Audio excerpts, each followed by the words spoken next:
রাসূল করিম সাল্লাল্লাহু তাআলা আলাইহি ওয়াসাল্লাম ইরশাদ করেন, খুল্লাতান, দুটো অভ্যাস এমন আছে, লাম ইয়ামাল বিহিমা আবদুল মুসলিম, কোন মুসলমান এটা করবে না, ইল্লা দাখালাল জান্নাহ, যেই করবে সোজা জান্নাতে চলে যাবে। এক নম্বর আমল, আল্লাহর নবী বলেন 5 ওয়াক্ত নামাজের পরে 10 বার পড়বা সুবহানাল্লাহ, 10 বার পড়বা আলহামদুলিল্লাহ, 10 বার পড়বা আল্লাহু আকবার। রাসূল বলেন এভাবে হবে 30 বার, জবানে হবে 30 বার, 5 নামাজে হবে 100 বার, মিজানে উঠে যাবে 1500 বার। আর পুরস্কার দিবে দাখালাল জান্নাহ, একদিনে হবে 1500 বার, এক মাসে হবে 45,000 বার, এক বছর হবে 5,40,000 বার, 20 বছর হবে 1,40,00,000। কি আচ্ছা, এর চেয়ে সহজ কোন আমলটা দিলে আপনি করতেন নিয়মিত? এর চেয়ে সহজ ঘড়ি, ডিজিটাল ঘড়ি আছে, কয় মিনিট বাজে? 11টা। 1 মিনিটে এক নিঃশ্বাসে একবার করে 30 বার পড়বো। আবার দেখেন কতক্ষণ? আচ্ছা, এক নিঃশ্বাসে একবার করে কতবার পড়বো? সুবহানাল্লাহ, সুবহানাল্লাহ, সুবহানাল্লাহ, সুবহানাল্লাহ, সুবহানাল্লাহ, সুবহানাল্লাহ, সুবহানাল্লাহ, সুবহানাল্লাহ, সুবহানাল্লাহ, সুবহানাল্লাহ, আলহামদুলিল্লাহ, আলহামদুলিল্লাহ, আলহামদুলিল্লাহ, আলহামদুলিল্লাহ, আলহামদুলিল্লাহ, আলহামদুলিল্লাহ, আলহামদুলিল্লাহ, আলহামদুলিল্লাহ, আলহামদুলিল্লাহ, আলহামদুলিল্লাহ, আল্লাহু আকবার, আল্লাহু আকবার, আল্লাহু আকবার, আল্লাহু আকবার, আল্লাহু আকবার, আল্লাহু আকবার, আল্লাহু আকবার, আল্লাহু আকবার, আল্লাহু আকবার, আল্লাহু আকবার। বলেন 1 মিনিটে জান্নাত। আচ্ছা, বিগত 20 বছরে যদি 1 মিনিট করে হইতো প্রতিদিন, কেমন হইতো? 40 বছরে যদি 1 মিনিট করে হইতো তো কেমন হইতো?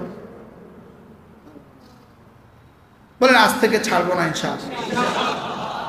এখন তো প্র্যাকটিক্যাল হলো যে সময় বেশি নিবে না। এখন কি একটু শুদ্ধ পড়ছি না অশুদ্ধ পড়ছি? আমি তো তাকাল্লুফি করেই পড়ছি, বানাওয়াটি থানাওয়াটি করে পড়ছি, ওয়াজের লেগে সুন্দর করে পড়ছি। আর তখন কি এত সব লাগবে? এরপরেও তো 1 মিনিট, এরপরেও তো কয় মিনিট? তাহলে ফজর 1 মিনিট, জোহর 1 মিনিট, আসর 1 মিনিট, মাগরিব 1 মিনিট, এশা 1 মিনিট, 5 মিনিট হলো 5 মিনিট। খুব বেশি সময় নষ্ট হবে? আল্লাহ। আর বিনিময় কি দিবে? বলেন 1 মিনিটে জান্নাত। বাহ, কি পরিমাণ সস্তা! আর এবার এর পেছনে যদি ওই হাদিস লাগিয়ে দেন, সুবহানাল্লাহ আযম মিন উহুদিন, একবার সুবহানাল্লাহ উহুদের চেয়েও ভারী। না না, আমাদের আদিম শেখ হুজুর বলেন যে ফেলনা টাইমও যদি কাজে লাগাতাম সব আল্লাহর ওলি হয়ে যেতাম। ফেলনা টাইম মানে কি? বিবি দস্তখান দিছে, পানি আনতে গেছে, এখন আপনার কোনো কাজ নাই, এই সময় ফেলনা টাইম। যদি এই সময়ও পড়তাম কি হয়ে যেতাম? এক সময় ওই আমার বাসায় মোটর দিতে হইতো, তো মোটর 3 মিনিট পরে কি হয়ে যেত? ভরে বাহিরে পানি পড়ে। তো আমি 3 মিনিট ঠিক করে নিয়েছি, 3 মিনিট ঠিক, 3 মিনিটে পানি পড়বে। তা আমি এবার 3 মিনিট তসবিহ পড়ে ঠিক করে নিয়েছি। 3 মিনিটে কতবার পারি? ঠিক 99 বার পানি পড়বে, ঠিক 100 বার পানি পড়বে, 100 বার এদিকে, 100 বার। আপনার মোবাইল আসছে, আপনার ফোন আসছে, ফোন কর। আমার মোবাইল তো নাই, আমার মোবাইল তো 7ম আশ্চর্যের 1 আসছে। আমার মোবাইল আসছে, আপনি রিংটোন শুরু হয়েছে, আপনি 10 বার হয়ে গেছে, 20 বার হয়ে গেছে, এবার রিসিভ করেন না, কোনো অসুবিধা আছে? বলে হুজুর আপনি আছেন মোবাইল রিসিভের এই টাইমে ইবাদত জিকির করতাম। হ্যাঁ, আমার জীবনে কত কোটি ঘন্টা চলে গেছে জীবন থেকে, আপনি আছেন মোবাইল রিসিভের ওই 10 সেকেন্ড বাইর করতাম। হ্যাঁ, এখন কি পাইলেন? 30% কত মিনিটে? এবার আপনি আপনার জীবন থেকে কত মিনিট চলে গেছে? একদিন সমান সমান কত মিনিট? 1440 মিনিট। বলেন একদিন সমান সমান কত মিনিট? 60। আরে 24 পূরণ 60 কত? 1440 মিনিট। 1440 পূরণ 60 সমান সমান 86,400 সেকেন্ড। কত? তাহলে একদিনের সেকেন্ড কত? 86,400 সেকেন্ড। তো 30 দিনের সেকেন্ড কত? ইন্টু 30 টু 1 মাসের সেকেন্ড, ইন্টু 12 টু 1 বছরের সেকেন্ড, ইন্টু 50 টু জীবনের সেকেন্ড। আমার 50 বছর জীবনের কি? জীবনের সেকেন্ড। এবার বলেন আপনার সেকেন্ড বাইর করতে আপনার কয় মিনিট লাগছে? আপনার জীবনের সেকেন্ডের হিসাব বাইর করতে তো আপনারও তো 1 মিনিট লাগে না। এবার রব্বে কারীম আমার জীবনের সেকেন্ডের হিসাব বাইর করতে কতক্ষণ লাগবে? আচ্ছা, এবার আপনি একবার ঘড়ি ধরেন, স্টপওয়াচ ধরেন, ধইরা আপনার জীবনের এক মিনিটের নিঃশ্বাসগুলো গণেন। 1 মিনিটের নিঃশ্বাসগুলো গণেন। তাহলে 1 মিনিটের নিঃশ্বাস গণা সহজ না কঠিন? বুঝে না। একজন মানুষ এই যে চোখে এভাবে মারেন, যে হুজুর এখন মারছে, ডেলি কয়বার মারে? প্রতি মিনিটে কমপক্ষে সুস্থ চোখওয়ালা 8 বার মারে। বলেন কতবার মারে? হ্যাঁ, চোখের ডাক্তার কেউ আছেন কিনা কে জানে? 8 আমার চোখের ডাক্তার বলছে। তো একজন মানুষ দেখবেন আপনি ডাক্তারে আপনার চোখের দিকে মেশিনে এভাবে তাকায়া এভাবে গনে। কি গনে জানেন? কয়বার মারছেন এটা গনে। বুঝেন না? এটা কয়বার মারছে এটা গনে। আমি একদিন জিজ্ঞেস করছি ডাক্তার সাহেব কি গনে? এটা কয়বার বন্ধ হয় এটা গনছি। সুস্থ সবল মানুষ 1 মিনিটে 8 বার বন্ধ করে। যদি এটা এভাবে বাড়ি না দিত তাহলে চোখের পানি এখান থেকে গড়ায় গড়ায় পড়ে যেত। 24 ঘন্টা এখান থেকে চোখের পানি পড়তো। চোখের 3টা পয়েন্টে পানি সাপ্লাই দেয়, 3টা পয়েন্টে 24 ঘন্টা পানি বাইর হয়, ভিতর থেকে পানি আসে। এটা পানি যখন জমা হয় এটা অটোমেটিক একটা বাড়ি দেয়, ওই পানিটাকে ছড়ায়া দেয়।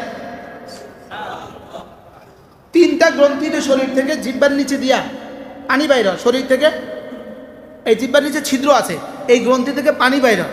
যদি এটা মাঝে মাঝে আপনি ঢোক নাকে মাঝে মাঝে এমন না করেন, এই পানি এখান থেকে গড়ায় গড়ায় পড়ে যাবে। জি, বারহাল কত কথা কইছি। তাহলে কি বলছিলাম?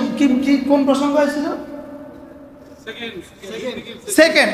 তাহলে আপনার জীবনের সেকেন্ড হিসাব করা আপনার জন্য সহজ না কঠিন? আমার এই মোবাইলে জবাব দেয় না। আমার মোবাইলে তো তোমার কাছে আর জায়গা নাই, আমি চেষ্টা করছি এটা দিয়ে। আপনাদের বড় মোবাইলে তো জায়গা আছে, জায়গা আপনি হিসাব করেন না। আপনার জীবনের সেকেন্ড হিসাব করেন। এবার আপনার জীবনের নিঃশ্বাস হিসাব করেন। আপনার জীবনের নিঃশ্বাস হিসাব করে 1 নিঃশ্বাসে একবার কালিমা তৈবা পেশ করেন, 1 নিঃশ্বাসে একবার সুবহানাল্লাহ পেশ করেন। দেখেন কতবার দিচ্ছেন। দেখবেন জিরো ছাড়া কিছু মিলবে না। বাস্তব না বাস্তব? আল্লাহ তো জানতেন ওরা পারবে না, এই জন্য আল্লাহ অল্প অল্প দিয়ে দিছে। আর আমি বদনসিব, সে অল্পটাও করতে পারলাম না। বাস্তব না অবাস্তব?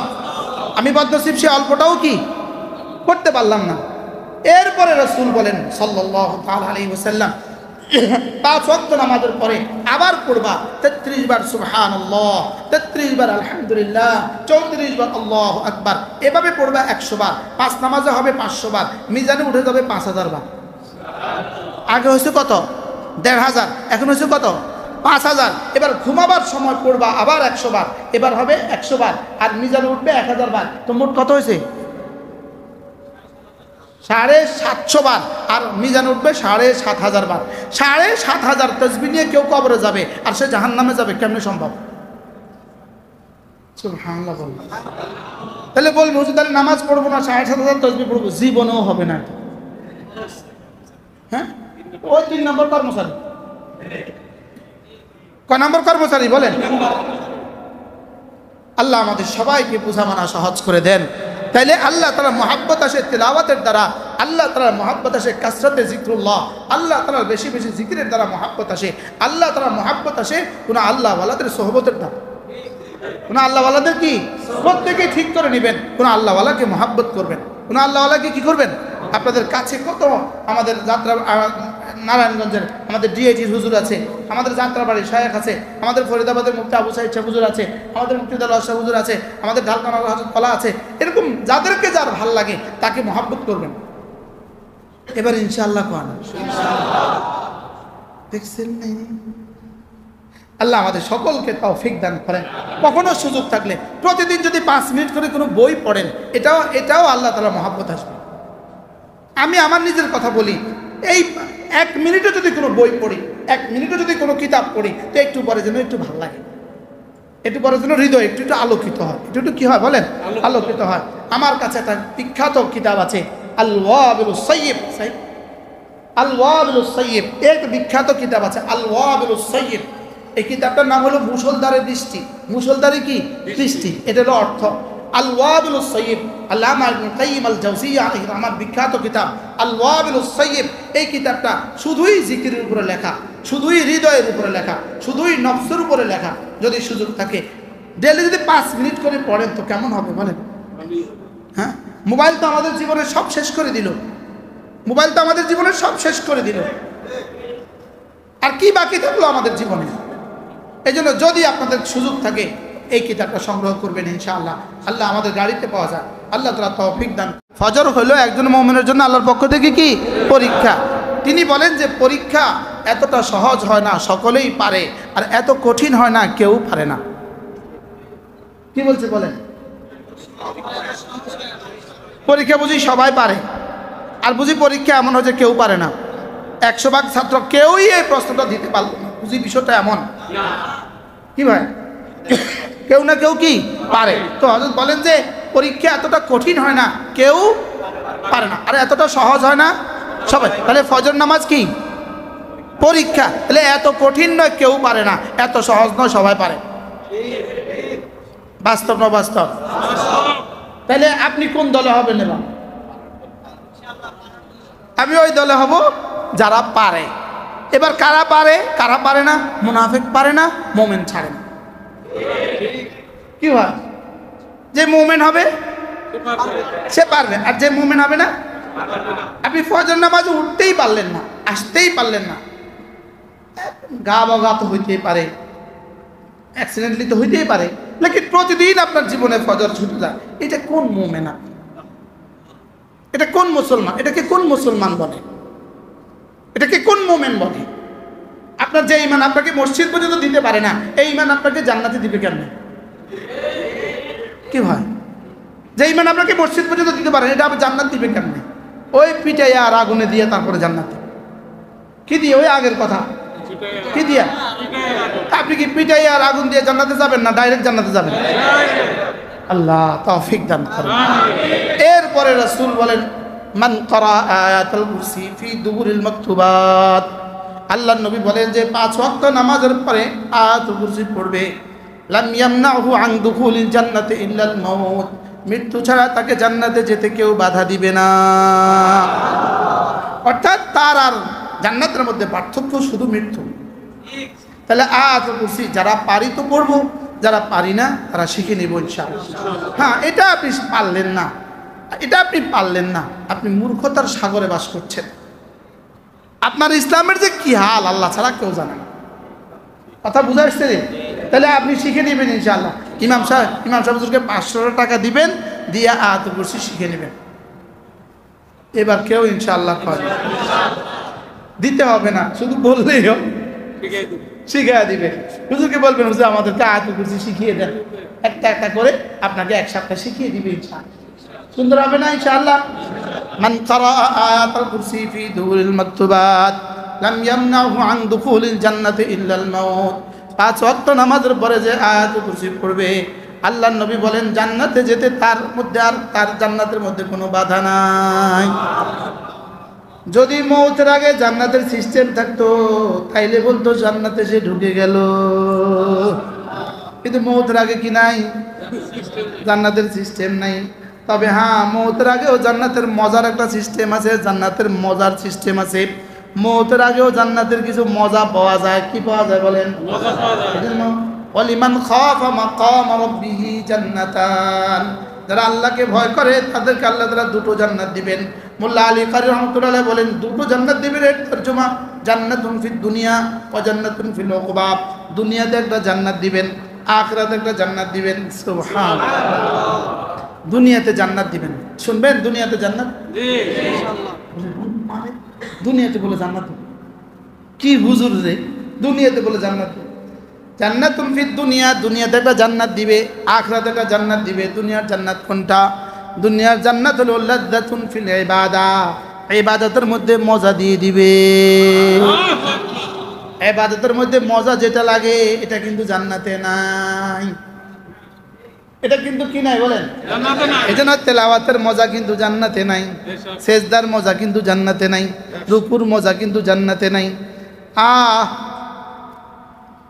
মক্কা শরীফে কি বলে শায়েখ মাহের যখন তেলাওয়াত করে যে মজা লাগে, এই মজা কিন্তু জান্নাতে নাই। হ্যাঁ, সুবহানাল্লাহ। আমার মনে হয় কোরআন, আমি শায়েখ মাহের যখন তেলাওয়াত করে আমার মনে হয় কোরআন নাজিল হয়েছে মাহেরের লেগা, আর মাহেরে বানাইছে কোরআনের লেগা। কি বল আজিব না? তাইলে জান্নাতের মজা দুনিয়াতে পাওয়া যায়, জান্নাতের মজা দুনিয়াতে পাওয়া যায়। ইবাদতের মধ্যে যে মজা এটা জান্নাতের মজার চেয়ে বেশি। এই জন্য হাসান বসরি রাহমাহুল্লাহকে কেউ, তিনি বলেন যদি আল্লাহ তাআলা আমাকে দুটো কাজের ইখতিয়ার দেন, হাসান এই কাজটা করলে তোমাকে জান্নাত দিব, আর এই কাজটা করলে তোমাকে 2 রাকাত নামাজের তৌফিক দিব, তুমি কোনটা নিবা? হয়তো হাসান বসরি রাহমাহুল্লাহ বলেন যে এই কাজ করলে 2 রাকাত নামাজের তৌফিক দিয়ে আমি এটা নিব। এটা করলে জান্নাত দিব, এটা করলে নামাজ পড়ার তৌফিক দিব, তুমি কোনটা নিবা? 2 রাকাত নামাজের তৌফিক দিব। তিনি বলেন আমি ওই কাজটা করব যেটা করলে 2 রাকাত নামাজের তৌফিক দিবে। তাকে জিজ্ঞেস করা হলো হযরত জান্নাতের উপরে নামাজকে আপনি তারজিহ দিচ্ছেন কেন? তিনি বললেন জান্নাত বানিয়েছে আমার জন্য, নামাজ বানিয়েছে রব তার নিজের জন্য। আল্লাহটার দাম বেশি না আমারটার দাম বেশি? আব্বার জুতার দাম বেশি না আমার জুতার দাম বেশি? আমারটা 3000 টাকা, আব্বারটা 50 টাকা, লেকিন আব্বারটা আমি বুকে নেই। আব্বারটা কোথায় নেই? আব্বারটা আমি উঠাই, আব্বারটা আমি আলগে রাখি, নিজেরটা রেখে আসছি বাইরে। বাস্তব না বাস্তব? কি লিগা? এটা আব্বা, এটা শায়েখের জুতা, এটা নেজবত উঁচা। নামাজ কার জন্য? আল্লাহর জন্য। জান্নাত কার জন্য? এই জন্য 2 রাকাত নামাজ এটা জান্নাতের মজার চেয়েও বেশি মজা। তবে কার জন্য মজা? আমগো লাগে বুঝি মজা? হ্যাঁ, এবার ইবাদতের মধ্যে যার মজা যেমন, ইবাদতের মধ্যে যার মজা যেমন, জান্নাতের আল্লাহ তাআলার দিদারের মধ্যে তার মজা তেমন। আল্লাহ তাআলার দিদারের মজা নির্ধারিত হবে কি দিয়া? ইবাদতের মজা দিয়া। আল্লাহ তাআলা জান্নাতের দিদারের মজা নির্ধারিত হবে। এই জন্য সিদ্দিক আকবরের ইবাদতের মধ্যে মজা কেমন ছিল, আল্লাহর দিদারের মজা কেমন, ফারুক আজমের ইবাদতের মজা কেমন, দিদারের মজা কেমন, সাহাবায়ে কেরামের ইবাদতের মজা কেমন, দিদারের মজা কেমন, রামাজের ইবাদতের মজা কেমন আছে? হ্যাঁ, সেজদা গেলে কি ভাল লাগে যে আর উঠবো না জীবনে কখনো? 15 রকমে 3 বার, তাও আবার এভাবে সুবহানাল্লাহ সুবহানাল্লাহ সুবহানাল্লাহ সুবহানাল্লাহ সুবহানাল্লাহ। কি কইছে ফেরেশতাকে? আল্লাহ কি কইছে ফেরেশতাকে? কি লিখতা? এটা কোন ভাষা কইলো আল্লাহ? বাস্তব না বাস্তব? হ্যাঁ, এজন্য নামাজের মজা দিয়ে জান্নাতে আল্লাহর দিদারের মজা নির্ধারিত হবে। এবার প্রশ্ন, হুজুর নামাজে মজা হবে কখন? নামাজে মজা হবে 3টা জিনিস যদি পাওয়া যায় তো নামাজে মজা হবে। 1 নম্বরে আল্লাহর মহাব্বত দ্বারা নামাজে মজা হয়। আল্লাহর মহাব্বত যার যত বেশি তার নামাজে মজা তত বেশি। বলেন নামাজে মজা কার কত বেশি হবে? আল্লাহর মহাব্বত হলে নামাজে মজা হয়।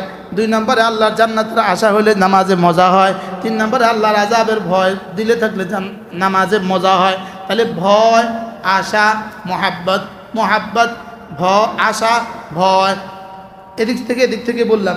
তাহলে বলেন মহাব্বত, আল্লাহর ভালোবাসা, আল্লাহর রহমতের আশা, আল্লাহর আযাবের ভয়। এই তিনটা দিয়ে নামাজ মজা হয়। এই তিনটা জাত দিলে যদ্দূর তার নামাজ তদ্দূর মজা। গুড় যত ঢালবেন তো সেমাই তত মজা, ঘি যত ঢালবেন তো পোলাও তত মজা, আল্লাহর মুহাব্বত যত দিবেন তো নামাজ তত মজা।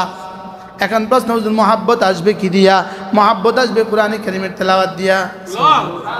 মুহাব্বত আসবে কি দিয়া বলেন? কোরআনে কারীমের তেলাওয়াত দিয়া মুহাব্বত আসবে।